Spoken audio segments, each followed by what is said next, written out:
이수필입니다. 변화에 대해서 많이 얘기가 되죠. 최근에 엄청난 변화를 스스로 느꼈는 게 그게 이제 뭐냐면은 이준석 국민의힘 당대표가 이제 취임을 해서 30대 청년 아니겠습니까? 자연히로 보면 30대 청년이에요. 결혼도 안 한. 근데 이분이 이제 당대표에 취임해서 제일 먼저 한 게 못 들어본 분들도 있는데 나는 국민의힘의 대변인이다 라는 거를 공모해서 그 대변인을 이렇게 오픈을 해가지고 공개 모집을 했던 겁니다. 최종으로 4분이 이제 이렇게 뽑혔다고 합니다. 뽑힌 거를 저도 봤고 그분들이 이제 그 TV에 나온 것을 봤습니다. 얼마나 활기차고 그분들이 얘기하는 것이 얼마나 새롭게 들렸는지 모르겠습니다. 좀 나이가 든 저 같은 사람이 하는 것과 그분들이 하는데 왜 이렇게 생동감이 느껴지는지 모르겠습니다. 왜 우리들은 그동안에 2030 세대한테 귀 기울이지 않고 그분들은 아직도 미성숙하다 말하고 있지 않습니까? 그거 잘못된 겁니다. 이분들이 가지고 있는 역량이라든가 생각이라든가 그거를 대변해 줄 수 있을 때 우리는 사회적으로 많이 열린 사회로 갈 수 있는 겁니다. 자, 그런데 또 이제 그걸 가지고 해봐야 뭐 얼마나 잘하겠어. 그러니까 어떤 정당 간이라든가 뭐 회사 단이라든가 단체 단이라든가 변화를 이끄는 자가 나타나면은 쌍수를 들고 그렇게 뭐라 그럽니까? 동의를 해줘야 되는 겁니다. 얼마나 힘들겠습니까? 대표로 나와서 그거를 시도를 해보고 변화를 모색하는 것이 쉬울 것 같습니까? 한번 해보십시오. 결코 쉽지 않습니다. 대기업에서도 층층간이 있지 않습니까? 저쪽이 위에 CEO가 있고 임원이 있고 부장이 있고 그 다음에 과장이 있고 차장이 있고 그 다음에 대리가 있고 또 일반 사원이 있고 이런 분들이 있을 때 거기서 일반 사원들이 지금 신입 사원이 자기의 어려움을 얘기할 수 있다? 이거 어려운 거예요. 층층시야 이게 위로 스피커업이 되는 게 아주 어렵습니다. 저도 기업 조직에서 이제 그런 생활을 해봤지만 도무지 어려운 거예요. 그런 시간을 주고 한번 해보라 그래도 돌아가면서 이렇게 시간을 주어도 막상 그 시간이 되면 얘기를 못하는 게 우리 사람들의 심리고 조직에서 일하는 사람들의 심리입니다. 자, 이거는 조직에서 그렇고 조직이 아닌 경우에도 이렇게 모여서 우리가 이제 하다못해 이제 단톡방도 이렇게 모임이 많죠. 뭐 동창들 모임도 있고 동기들 모임도 있고 그런데 막상 그런 거에 대해서 변화를 요구하거나 개선을 요구할 때 얘기를 하면 서로 그거를 돕고 뭐 동조한다 그러죠. 같이 사회적인 분위기라든가 단체의 분위기가 그걸 밀어주고 끌어줘야 되는데 오히려 무슨 그런 소리래 뭐 이런 식으로 질시를 하고 따돌림을 하게 됩니다. 그러다 보니까 변화가 되질 않습니다. 그냥 맨날 하는 척만 하는 겁니다. 그런데 이준석 당대표가 이번에 가지고 온 사회적인 변화, 정치 사회적인 변화는 상당히 파장이 컸습니다. 앞으로는 정책도 이제 그 개선안을 받겠다, 개혁안을 받겠다 이러지 않습니까? 정책 개선을 밖에서부터 외부로부터 받겠다. 이건 상당한 그 센세이션이라고 저는 생각을 하게 됩니다. 왜냐하면은 이 경기도지사가 그동안에 제일 먼저 손을 들었던 기본소득이라든가 제가 외울 정도예요. 그건 어필이 됐다는 거예요. 그런데 저쪽 그 당에서도 그 부분에 대해서는 필요할 수도 있겠다. 검토를 해야 된다라고 나는 국대다에서 하나의 그 아젠다로 냈어요. 그렇다면 뭐냐면 정당 간에 지금 뭐 니네가 얘기하니까 뭐 받아야 된다 안 받아야 된다 그런 차원이 아닌 겁니다. 살만한 사람, 저만 해도 지금 기본소득이 없어도 살아가는데 지장은 없습니다.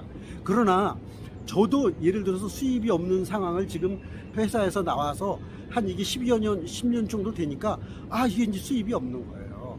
그렇게 된다면 저만 해도 그런데 집이 없고 집을 구하지도 못하고 또는 2030 세대 이런 분들의 경우에는 까마득한 겁니다. 그런 상태에서 직업을 잃거나 비정규직의 경우에 이게 계속 지속적으로 그 일을 할 수 없는 상황이 되는 거예요. 그렇게 되면은 한 달에 50만 원, 100만 원이 꼭 필요한 분들이 계세요. 50만 원, 100만 원이 뭡니까? 지금 그 재난금 25만 원을 줘도 좋다고 하지 않습니까?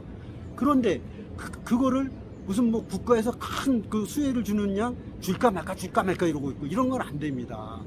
줄 수 있다면 이건 여야가 공동으로 줄 수 있다고 합의해야 됩니다. 그리고 어떤 문제가 있냐면 그러면 이 증세를 그 재원을 어떻게 마련하느냐 이게 나는 국대에다에서도 나왔어요. 저도 거기에 제안을 했습니다. 그런데 보니까 지금 증세에 대해서는 결국에는 재원을 마련할 때 세금을 구조 조정을 하는 방식이 있어요. 보니까 이게 없는 게 아니더라고요. 토지 보유세라든가 소득세, 종합부동산세 이런 거를 갖다가 조정을 해서 바꿀 수도 있고 거기서부터 얼마를 확보할 수도 있다는 거예요. 근데 그걸 하지도 않고 무조건 반대를 하는 거는 안 좋습니다. 할 수 있다면은 짜보는 겁니다. 예전에 지휘 같은 경우 구조조정이라든가 워커도 할 때면 그 마른 수건도 짠다고 하지 않습니까? 국민들을 위해서 마른 수건을 왜 못 짭니까? 마른 옷이라도 짤 수 있으면 짜야죠. 자, 그런 다음에 재원 마련해서 또 필요한 것이 뭐냐면 요즘 그 구글이라든가 뭐 아마존이라든가 이런 그 플랫폼 기업의 경우에는 그 기업들이 빅데이터를 활용하거나 그동안 어떤 그 디지털 기업으로서 움직이면서 막대한 돈을 지금 벌어들이고 있습니다. 미국이나 유럽도 그 부분에 대해서 세금을 물리느냐 안 물리느냐에 대해서 연구하고 토론하고 발표하고 이야기를 하고 있습니다. 심지어는 로봇세까지. 자, 그 개념이 뭐냐 하면은 데이터를 활용해서 막대한 금액을 벌어들이는데 그 데이터를 활용한 이용료를 내는 이용자들이 많이 뜯기고 있다는 게 되는 겁니다. 한편으로 그런 얘기를 합니다. 이미 다 그 요금에 포함이 돼서 부가세를 내고 하지 않았냐? 천만입니다. 그 이상의 것을 내고 있는 겁니다. 그래서 대기업들이나 이런 플랫폼 기업들이 한두 개입니까 지금?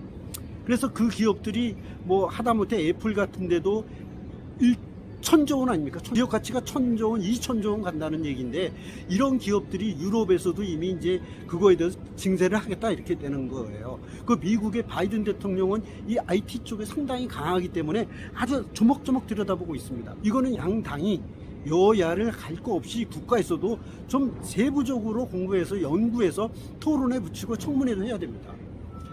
일부 과학자들은 충분히 그거에 대해서 이야기를 나눌 수 있는 상황이 됐어요. 그런데도 불구하고 그냥 무슨 내년도 대선에 나오는 분들이 어떤 분은 찬성하고 어떤 분은 반대하고 또 오히려 또 찬성하면은 전부 뭐 아닌데 라고 한마디로 거절하는데 그러면 안 된다고 저는 생각이 듭니다. 가능한지 안 한지에 대해서 좀 이렇게 폭넓은 아젠다로 담론으로 삼아서 이야기 나눌 수 있어야 된다고 생각을 합니다. 그런데 그거를 덮어놓고 무조건 이렇게 정책을 덮어놓고 다 이게 뭐를 위해서입니까? 대통령 하나 되는 게 중요합니까? 대통령이 왜 되려고 합니까? 국민들이 잘 살고 잘 먹고 평화롭게 살자고 하는 거 아니겠습니까? 그렇다면 어떻게 됩니까? 국민들이 원하는 쪽으로 생각을 하고 고민을 해야 되는 것이죠. 그런 시대가 된 겁니다.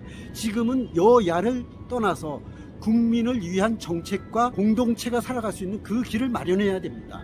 우리는 이제는 퍼스트 무버라고 해서 어떤 나라가 만들어 놓은 것을 우리가 가져다 쓰는 시대가 아닙니다. 우리가 이미 G7에 초청되는 국가가 되지 않았습니까? 초청만 돼서 되겠습니까?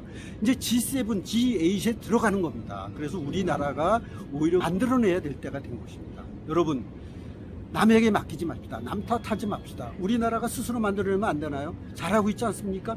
앞으로 4차 산업혁명의 엣지는 자율자동차에 전기자동차에서 나옵니다. 그거를 모빌리티 산업이라고 하지 않습니까?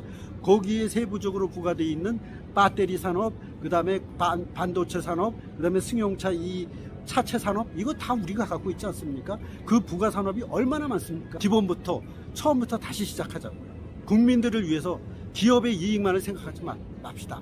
지금 오늘날 많은 얘기들 하지 않습니까? 기업과 그 다음에 환경과 소셜을 생각하는 이런 시대가 된 것입니다.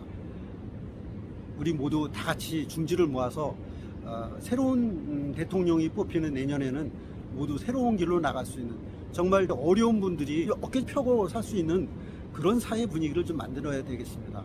다 같이 노력하면 무슨 뾰족한 수가 나오지 않겠습니까? 네, 고맙습니다.